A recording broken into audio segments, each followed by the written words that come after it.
Hey, it's Donna again. So I want to talk about the two chords, two chord shapes, E7th and A7th. All right, so let's just start with E7th. All right, what's the name of that chord? E7th. All right, so what string are you going to bounce off of? Your sixth string, open E. So here's E7th. It is basically an E major chord with no ring finger. E7th. So if you want me to explain it another way, my index finger is on the 3rd string, 1st fret. My middle finger is on the 5th string, 2nd fret. All the other fingers are hanging out. Okay. Okay, so what's F7th? Remember, E to F is 1. So that's where I'm going to bar, right there. Okay, and because I am on that E string, I'm going to full bar with my index finger. And now my middle and ring fingers have to take the place of my index finger in that chord shape. All right, so because my index finger becomes the bar, now my middle finger goes to what now becomes the 1st fret on the 3rd string, and my ring finger goes to what now becomes the 2nd fret on the 5th string. Okay, and the only reason I'm calling it the 1st fret and 2nd fret is because my fake capo here has pretend sawed off my guitar right there. So I just pretend that's where my guitar starts, right? There's F7. Where's G7? Where's A7th? B7. C7. Remember, between B and C is half a step. D7. I could keep going, but no need, because I'll go right back to E7 again. Except way the heck up here. Why do that when you can do this? So I can play F7. Sorry. I would change my guitar position, but guess what? I want you to see what I'm doing. So I'm rolling my index finger a little bit.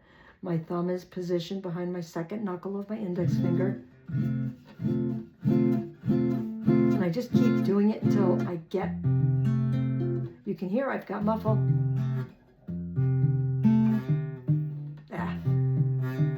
I can't get that. This is a chord where I oftentimes will choose to use a capo, because once you capo, all right, this is like your index finger, right? Once you capo, now you're pretending that that's where your guitar starts. So this is easier. Still not perfect. So that's a hard chord for me to play. Okay. That's F7, G7, all right, A7. What if I want to do A flat 7? What do? Someone, raise your hand. Drop it, half a fret. A flat 7th. All right, go back to A7th. All right, B7th. What if I want B flat 7th? Oh, I came across B flat 7th in this song. Okay, so now let me tell you some other places to play these chords, all right? So F7th, right there, all right? F7th, you're going to learn a new one later. But F sharp 7, right there. G7th, what's another place to play G7th? That's the most common. Here, that's the same chord. All right, then A7th.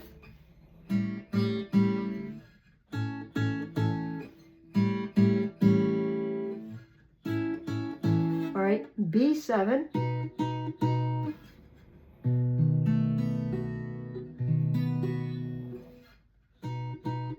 B7th.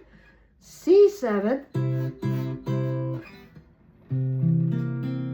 Just a C, drop your pinky down on the 3rd fret of the 3rd string. it's a C7th. So if I know C7th, and then I know D7th, where does everybody play D7th? Right here. It's like an upside down or a triangle with the point at the top if you connect the dots. There's another place I play D7th.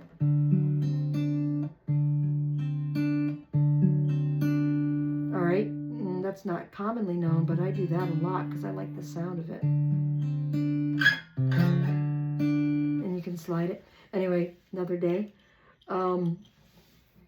And then, of course, E7th again, right?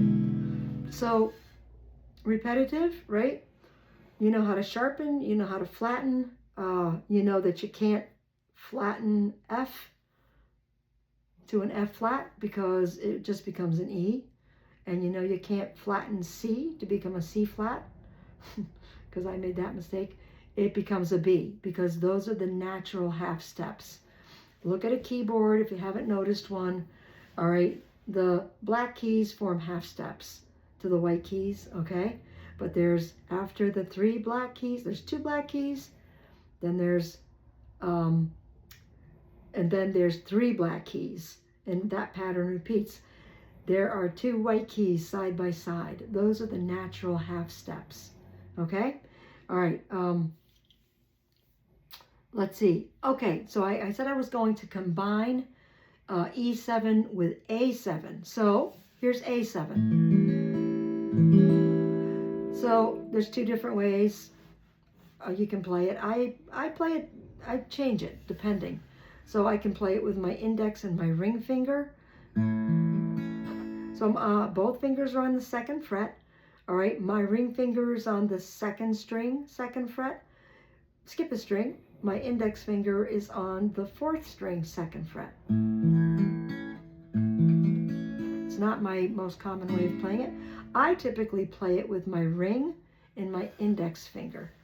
And I recommend you play it that way most times because then that's how it's going to stay when you have to use your index finger as a fake capo, a pseudo capo. Capil, Inspector Capil. Okay, that's how I play it. So that's how I recommend it. So let's see. The name of this chord is open A7th. So where am I going on my guitar? I'm going to my A string, my 5th string, and I'm picking up my C major scale on the 6th degree, which is A. A, B, C, D, E, F, G. Remember, B, C, half step, E, F, half step. All right, so here's my A7 shape. All right, but now I want to play A7. Now I want to go to B7. Where's B on my 5th string? On my A string? Right here. So I made a mistake. No, I do change fingers in my A7 shape. I use my ring and my pinky. Remember, A7th, okay, is played on the 2nd fret. So when I go to play my B, when I go to bar at my B on my A string, I have to pretend that that's now the top of the neck of my guitar. And so now my ring and my pinky go to that position. Instead, my middle finger is just hanging out, not knowing what to do with itself. So that's, what is that? That's B7. That's the good old-fashioned way of playing B7. Some people prefer this way. Where's C7th?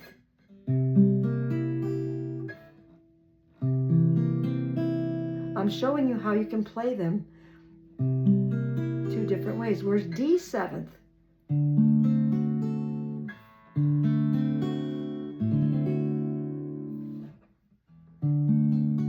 Where's E7th? Sorry, I'm getting up high there.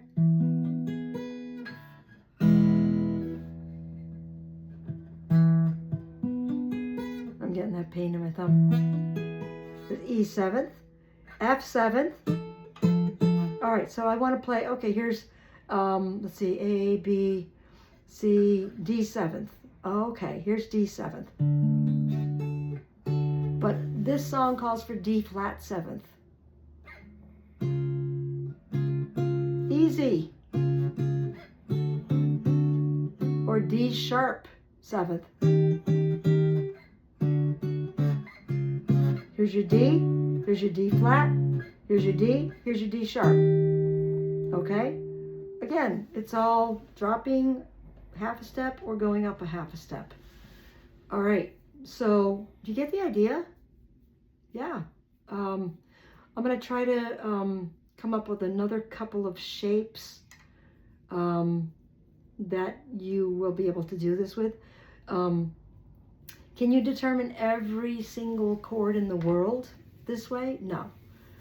Can you look at a piece of music with the names of chords over the words and a lot of times be able to say, I can figure that out because I know this shape and I know where I should bar it, right? I know where I should bar it because I understand the degree, the pattern of the C major scale. And it's all so elemental. It really is. It's so consistent. There's going to be like diminished chords. They kind of work the same way, but you play them less often. There's major seventh chords. I'm going to try to come back to some of that maybe in one big last lesson where you're not necessarily having to bar things. Let me think about that. Okay, so anyway, thanks for paying attention to this very simple pattern. You're taking, just like anything you learn in life, you're taking something you already understand, all right, putting it together with something else you already understand, and coming up with a new understanding of something you didn't understand. I'm a former teacher. That's what teachers do. You know, they teach a basic concept, they teach another basic concept, and then they merge the two to come up with, oh, a new skill, right? So pay attention to chord shapes. They repeat all the time that you can find them. I mean, there's only so many ways your fingers can be shaped, you know? But there's different places on the guitar. Remember, every chord has to have 3 elements. The first, third, and fifth degree of that scale, okay? First, third, and fifth degree. So, not of the C major scale, all right, of the scale of the name of that chord. So if that chord is B flat, it has to have the first, third, and fifth degree of the B flat scale. If it's E, all right, the chord has to have the first, third, and fifth degree of the scale of E, okay? But we didn't talk about that. We just talked about using your knowledge of the C major scale. I'm emphasizing C major scale. Only remembering 2 things. E to F is half a step, B to C is half a step, and going to either your, so far, your sixth string E or 5th string A, depending on the name of the chord you're starting with. A 7th, open A 7th, open E, open A minor 7th, open E minor 7th, open E 7th, open A 7th. Oh gosh, you can figure out all sorts of things just from that and knowing how to relate it to the position on those strings for the C major scale. I hope I'm making sense. I hope. Yeah. I welcome constructive feedback, constructive criticism. I don't mind it. I welcome it, because if I'm not explaining something properly, you know, I welcome anyone to say, hey, you know what? Thanks for trying to explain that, but I got lost when you said this. That didn't quite make sense to me. Can you explain it a new way? You know, that's hard for me to understand. That's helpful to me, okay? But if you say, I sucked at that, that doesn't help me, all right? I welcome if I did something that was helpful to you too. Don't be afraid. I don't look for thumbs ups. I don't look for you to subscribe. If I can help one person learn anything new on the guitar that they didn't know before, yay, that makes me happy. Because I'm that person who's learning new things from other people by watching different guitarists. I go to Guitar Center sometimes and I just sit in the guitar room and I'll be playing and then I'm like, oh, listen to this guy right here. He's doing stuff I don't know how to do. And like when he takes a break, I'll ask him a question. I'm like, hey, can you show me what you just did there? You know, can you explain that to me? Like, it's so cool. Like we learn from each other, you know? So you may even have things you can teach me. So I'm an intermediate guitarist. I am not advanced. I'm not. And maybe someday I'll get there. But right now, I just have fun with it. And I'm still learning. And I always seek to learn more. So anyway, I'll stop talking. If there's another lesson, there probably will be. It will be another chord shape. And there may be chord shapes that don't include using this as a pseudo capo. Okay? And you can't. Okay, why don't I just use this? Because it's really hard to stop in a song and go, oh, this went to an F chord or an F sharp chord or a G chord or an A flat seventh. You can't just stop in a song and say, pardon me, pop your capo on instead of using your index finger. You have to use your index finger. You do. And play around with it. Again, don't press hard. Just start by fingering very lightly. Okay? Just fingering very lightly. Lightly strum. That's what you're going to hear at first. Then gently. Until you start to get some kind of a noise. And let up. Very quickly. Let up. Your elbows are here? No. Elbow has to be in here. Okay? Okay, thanks. Bye.